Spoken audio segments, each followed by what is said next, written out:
Astăzi trebuia să fie despre liniște, astăzi trebuia să fie despre pace, cel puțin în România. E Joia Mare, nu? Da, eu nu pot să mă abțin în Joia Mare, având în vedere ce s-a întâmplat ieri atât în România, cât și în Statele Unite ale Americii, să tac din gură, așa că probabil voi fi puțin mai nesimțit și mai acid decât de obicei, spunând că, și o să încep cu președintele Nicușor Dan, care a făcut conferința aceea de presă în care ne-a anunțat că ce proști suntem noi toți, activiștii civici, care nu înțelegem cât de buni sunt șefii de la parchete pe care vrea să ne-i bage pe gât. Spunând că președintele Dan nu este un netrebnic, președintele Dan nu este un jeg ordinar, președintele Dan nu este un limbric afurisit. Nu. Președintele Dan este președintele nostru, este președintele tuturor românilor și iată ce bine face el pentru țară. Da, dacă nu mă credeți pe mine, iată, o să vă prezint 3 puncte de vedere care mi s-au părut cele mai ok, cele mai bine spuse. Și o să încep cu Angie Șerban, care este cea mai acidă, spunând că Nicușor Dan a îngropat definitiv justiția, spunând mai pe așa românește, a îngropat justiția definitiv la bilul ăsta de Nicușor Dan. Deci nu eu spun ce Angie Șerban, eu v-am spus că eu nu-l acuz pe președinte de nimic, absolut nimic. Gata, s-a terminat, spune Angie Șerban, așa se luptă el cu corupția, punând-o procuror general pe nenorocita aia incompetentă care ascundea probele din dosarele popilor pedofili.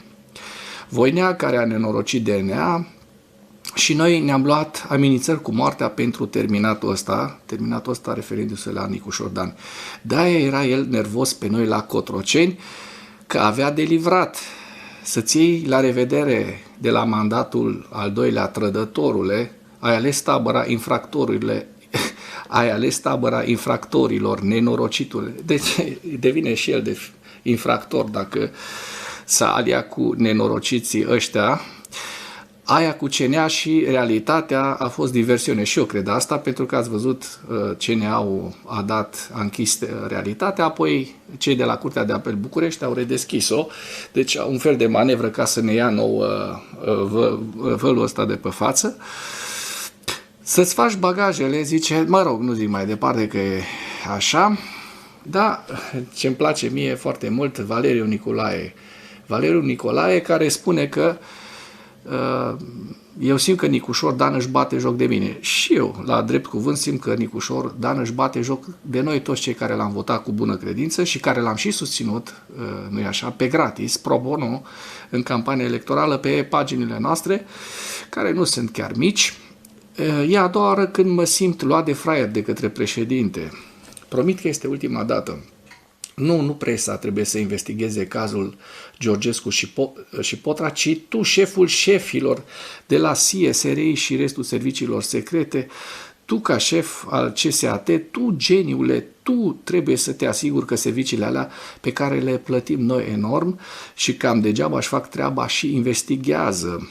Ne ziceți că au crescut bugetele pentru burse, dar niciun pâs nu ziceți despre cheltuielile enorme ale serviciilor. Nu e deloc normal să dai tu, președinte, indicații prețioase presei, Nicușoare. Cum ar fi fost să facă Dragnea astea? Și nu e treaba matale să lauzi procurorii. Scuza că președintele comunică îngrozitor, doar că este un mare strateg, nu mai ține pentru mine. Președintele e dator să pună la punct rapid strategii pentru țară în domeniile lui de competență și nu să fie invitat permanent la Antena 3, așa cum l-am văzut în ultimul timp. De azi, bunele intenții ale președintelui nu mă mai interesează, doar ce face. Un președinte ezitant, lipsit de curaj și îngrozitor de singur, care pare că s-a specializat în pusul Batistei pe țambal. Iar contorsiunile logice pe care le fac o parte dintre sectanții președintelui pentru a justifica un început de mandat catastrofal, sunt din ce în ce mai ridicole. Da? Practic, Nicușor Dan, mai spune Nicolae, a îngropat definitiv USR-ul și cum PNL-ul, PSD-ul sunt o nenorocire fără un partid nou, fără ca oameni buni să facă pasul în politică, o să avem cel mai catastrofal parlament la următoarele alegeri, care cel mai probabil vor fi anticipate. Din nou, eu nu am niciun gând să intru în politică, zice Valeriu Nicolae. Iată o postare care este pe sufletul meu. CTP, Cristian Tudor Popescu, pune întrebarea cât de idioți suntem. Președintele Dan și-a început discursul de aseară în fața presei cu o logică tâmpă, însoțită de hlizeala pe care o credeam dispărută. Ci că Giovanni Falcone, dacă ar veni să candideze la șefia unui parchet de la noi, ar trebui să-și depună dosarul la Ministrul Justiției. A zis cineva că nu, Giovanni Falcone nu e PSD-ist. Dar cine a zis că este? Ce caută în propoziție Falcone? Problema e că ministrul Justiției este PSD-ist, plagiator, executant întocmai și la timp al poruncilor partidului. Nu mai am putere să fac analiză critică a șirului înfiorător de prostiri în față și coimăneli care au urmat. Ca susținător în alegeri și votant al lui Dan, o să-l întreb Caragialește: amice, ești idiot?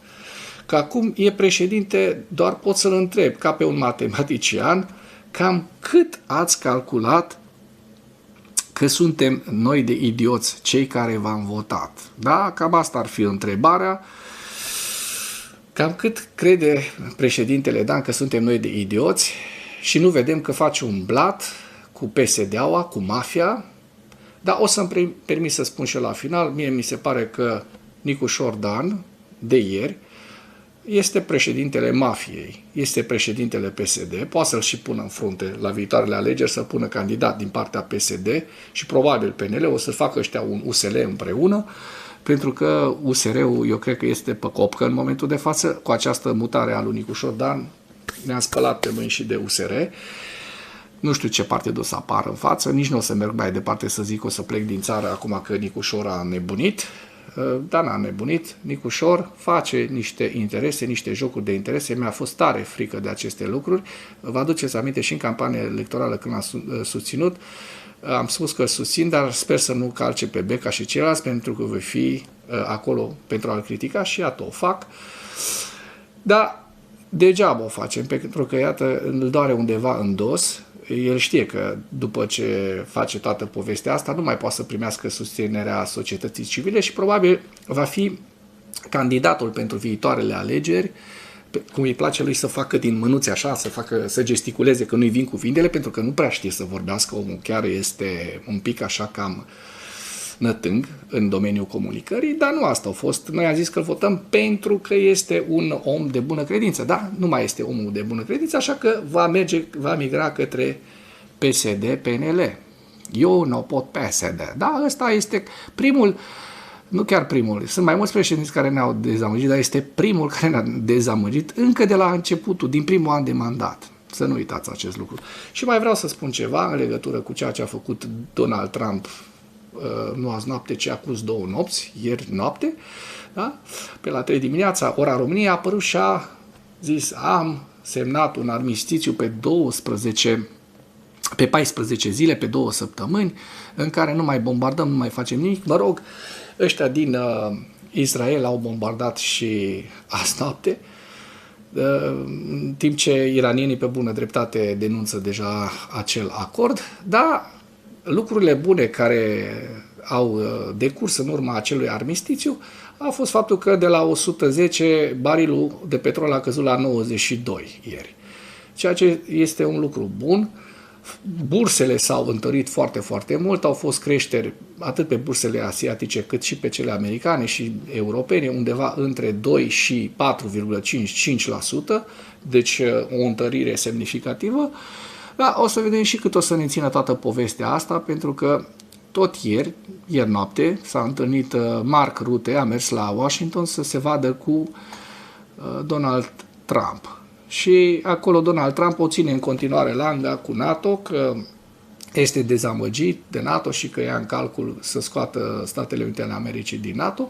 Nu o să poată să scoată Statele Unite ale Americii din NATO din 2 motive. 1, pentru că Senatul ar trebui să voteze în proporție de 2/3, adică peste 66%, să voteze ieșirea Statelor Unite ale Americii din NATO, ceea ce nu se întâmplă pentru că democrații au 40 ceva, 42, 44, și vin și alegerile primaries în noiembrie, în care eu cred că Donald Trump o să fie destituit, pentru că ați văzut, declarațiile lui din ultimul timp au fost foarte, foarte grave, nu doar pentru Orientul Mijlociu, ci și pentru întreaga lume liberă, pentru că să anunț că ras de pe fața pământului o întreagă civilizație, precum cea persană a iranienilor, sunt lucruri pe care le făcea înainte Hitler și le face în acest moment și le face de 4 ani și ceva criminalul de război Vladimir Putin, care tot amenință Ucraina cu arme nucleare, cu raderea unor orașe întregi și așezări întregi, ceea ce s-a și întâmplat, din păcate. Da?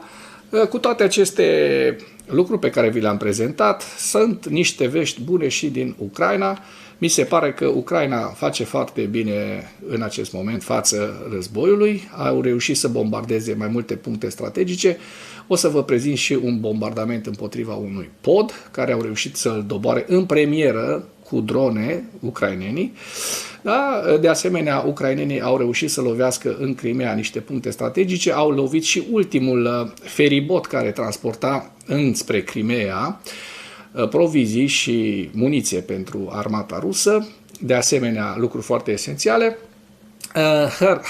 Hărțile stau pe loc, pentru că, așa cum veți vedea, vă fac niște print screen-uri la final, să vă prezint hărțile, în care se vede clar că rușii în ultima săptămână nu au mai evoluat, n-au mai avansat, ca să spun așa. Da, vreau să mai spun niște lucruri cu care să încheiem această prezentare și apoi dăm drumul la materialele de care v-am vorbit. Senatul Statelor Unite ale Americii va încerca să limiteze puterile lui Trump în ceea ce privește războiul cu Iranul. Un lucru foarte, foarte bun, care dacă se împlinește este un act de curaj din partea Senatului. De asemenea, a spus clar ce gândește, spune Rute, care dezvăluie detaliile despre întâlnirea sa cu Vladimir Putin, era să zic, cu Donald Trump. Deci nu-i mare distanță între ei. Unul este deja criminal de război, celălalt acționează precum unul sau declară precum unul. Șeful Pentagonului a amenințat Iranul cu noi atacuri. Au fost publicate noi detalii despre modul în care Siorto s-a coordonat cu Rusia în acțiuni dăunătoare Ucrainei. Da, știm foarte bine că a dat din casă și din Uniunea Europeană o grămadă de hotărâri, o grămadă de documente, ca să spun așa. Da? Forțele ucrainene au distrus un pod peste Dnipru, deținut de ruși, după o campanie de 60 de zile cu drone britanice Măloi T-150, efectuând 30 de misiuni și livrând 1,5 tone de explozibili într-o operațiune inedită de acest fel.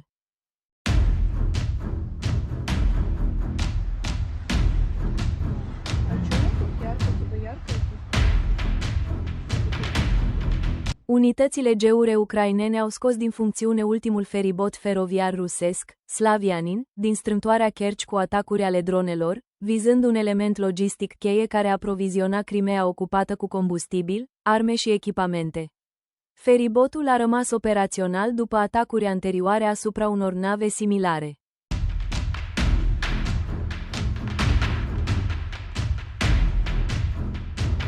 Pur și simplu nu se opresc. Dronașii ucrainieni au lovit mai multe ținte în teritoriile ocupate, lovind rezervoarele de combustibil din Feodosia, distrugând sistemele de apărare aeriană Bucme 3 și Torme 2 și avariand un radar Zoopark 1M. Alte atacuri au lovit depozite logistice din regiunea Lugansk.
I know. So, That's why I asked. Look, and yeah. I wanted also to call you and to check Yeah. about the compromise you reached with European Union on opening of the negotiations for Ukraine on accession. Yeah. There were reports that the decisive role was played by the language on national minorities. Oh, absolutely, it was the case. Absolutely, it was the case. We are trying to get hold of the exact document, but I get it. I send it to you. It's not a problem. Because what was reported was that the language says that Ukraine must respect the rights of all national minorities. Yes, absolutely. This is the case because my position is that when it comes to national minorities, although of course I'm standing up for the Hungarians, but there cannot be a discrimination, because if there's a discrimination against one, tomorrow there might be a discrimination against the other one. As we discussed with you some time ago. Absolutely. Okay, Peter, if you can send me the document, I would appreciate this. I immediately do it. I send it to my embassy in Moscow, and my ambassador will forward it to your chief of staff, and then it's at your disposal. Dacă ați apreciat acest material și vreți să ajutați canalul Animatura, nu ezitați să dați like, să distribuiți acest material și să vă abonați la Animatura. Comentați dacă sunteți sau nu de acord cu ceea ce s-a spus aici. Mulțumesc mult!